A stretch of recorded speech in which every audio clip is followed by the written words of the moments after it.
Hey guys, so I'm going to start with, welcome back. Welcome back to you're like, oh. So I'm going to start, and before I even get into this deck, I'm going to ask one question that is either going to determine if this deck takes 10 minutes or this deck takes about 30 seconds. You like 30 seconds? How many of you actively watched Fraggle Rock as a kid at least? That remember Fraggle Rock? Okay, maybe we'll go like 6 minutes, maybe 7. We'll see. So I thought the title was funny. I thought, and I integrated some stuff into it for Fraggle Rock, but then as we were talking about it, if you're under the age of about 30, you don't even know who Fraggle Rock is. So that was hence this slide. So there are 4 different creatures in Fraggle Rock. Y'all remember this? Okay, so we got the Fraggles, my personal favorite, the Doozers, the Gorgs, which always, as a kid, kind of creeped me out a little. Like, this was not a kid's show, by the way, if you've gone back and watched it. Like, I pulled it down for my niece and nephew, and then realized I don't really want them watching it. And then the silly creatures from outer space, which hopefully you appreciate my graphic for that. So if you don't know, that was VM Underground 2 years ago. So we've got, obviously there's different setups and different groups that really work in with that. And they all manage to live in this one single universe. This one single group where you've got the Gorgs up on the top here, you got the creatures from the outer space over on the side. The Doozer's kind of around it, building out a little bit, and then the Fraggles in their main space in the middle there. Does this map look accurate to you guys from what you recall? I like how you're all like interpreting the map right now. They're like really digging in to see whether this map is accurate, as if you really remember that detailed. If any of you do, wow, that's impressive. But I had to look. I really spent quite a while to try to find a map of Fraggle Rock.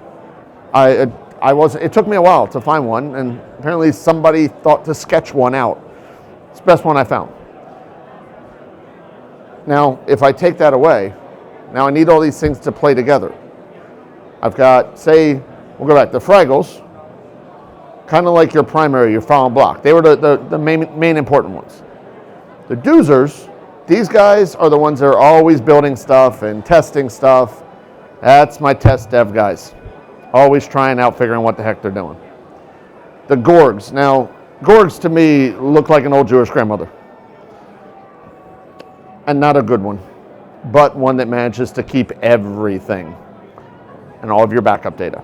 And then you get these silly creatures from outer space that just, I don't know, I couldn't come up with a better one, so they're the archive data. I didn't have a good analogy on that one, so that's what you got.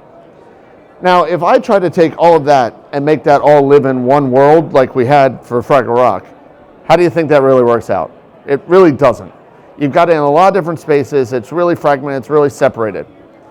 So we end up with what we would look at as mass data fragmentation.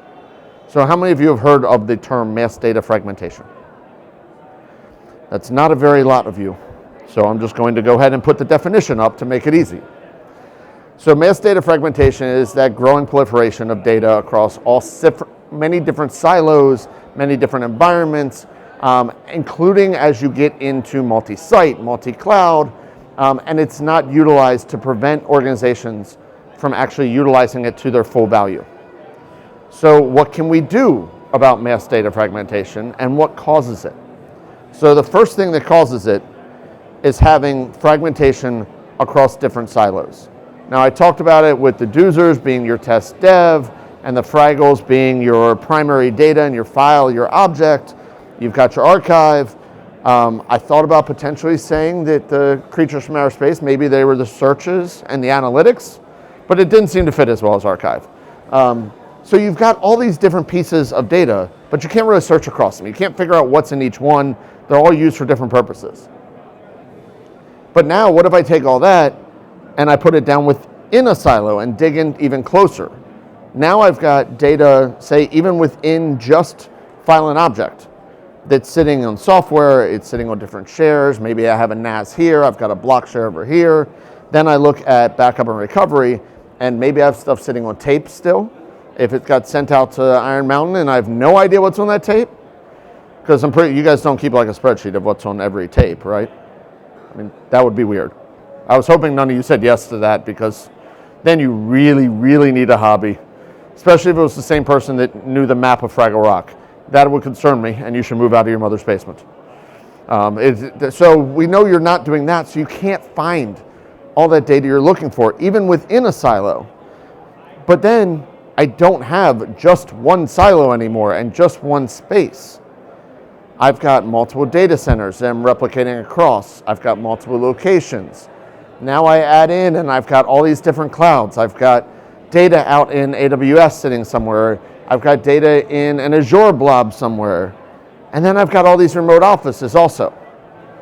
Now, if I've got all of this, it's not just about all the data being in different spots, but now I'm putting multiple copies also. Think about it, I've got a branch office. Most likely I have that HR document or the hiring document that sits out at the branch office. So it's easy for them to get it. And it's at every branch office, and it's at every HQ, and there's probably a copy of it in every backup that you have done for the last 27 years. And then it's probably sitting out of cloud someplace because somebody copied it up to Dropbox. All of those copies just become redundant data that you have to find some way to work around. All of that really is creating this world of mass data fragmentation. And it's not the map of Fraggle Rock that allows you to really see very simply where everyone is. There are pieces all over the place that really spread out where your data is. Now, we're going to have a little audience participation. Because why? Because it's fun. So more than how many organizations use 6 or more solutions for all of their secondary data operations? How many do you think? What percentage? Audience participation requires you guys to say things, just so you're aware of the term. Take a guess. Somebody throw a number out. 60%, 80%. Only 35%. So not as high as you thought, but 10% of them, so 10% of organizations have 11 different applications.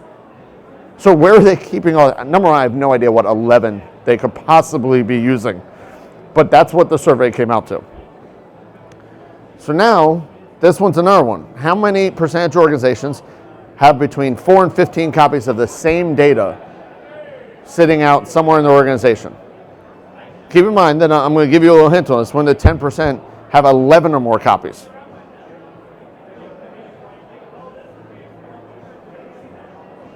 Now this one you could have gone higher. Y'all are not doing well at this game at all. Wow, is it because it's late on Wednesday? I'm between you and a beer? It happens.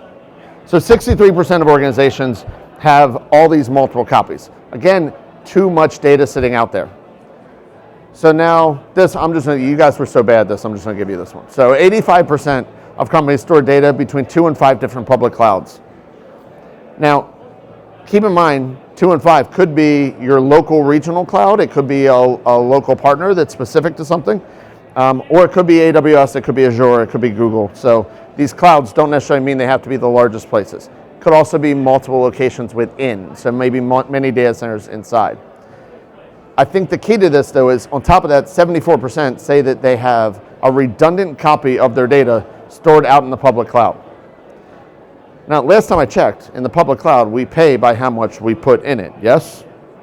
So it makes perfect logical sense that we would keep multiple copies and keep paying for multiple copies. I don't know about you guys, my mom told me that was a bad financial decision. Yet, that is what companies are doing because they're scared of what's going to happen with it. And they don't have a solution around getting that data fragmentation solidified. And they're scared of it because that extra time it takes right now, if you had a cost-effective tool to manage that fragmentation, it could save on average 16 weeks worth of time for most large enterprises.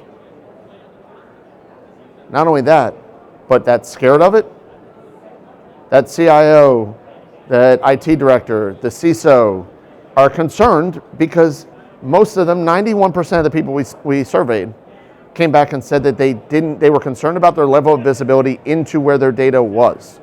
It's not just about, I know this is my compliance data, but if I don't even know where my data is and where the copies are, I can't search for them, how in the world am I supposed to confirm to an auditor that I'm meeting PII and HIPAA and GDPR and every other regulation that every non-technical person has decided to throw on top of us to make sure that we can see our own data?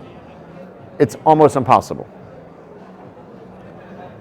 Those same people that are worried about the storage are also looking at this saying that it's not only not safe, but they're blowing their budgets trying to manage all this data.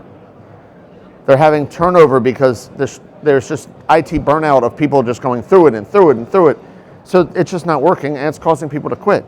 All consequences of having this data scattered all over the place. Now, you would think that if people don't want to listen to that, maybe solving this mass data fragmentation issue will be looked at when we see that there is opportunities in this between $800 million and $1 billion just in new business revenues, not accounting for even the lost revenue that you're having on those weeks you're losing, but potential increases. 20% saw that they would have a 6 to 8% increase in their revenue if they could actually manage their data. So it becomes a financial improvement to do this. So really what we're looking at as a whole is we've got to find a solution to get rid of this fragmented data, get beyond Fraggle Rock, and bring the world together and stop the fragmentation.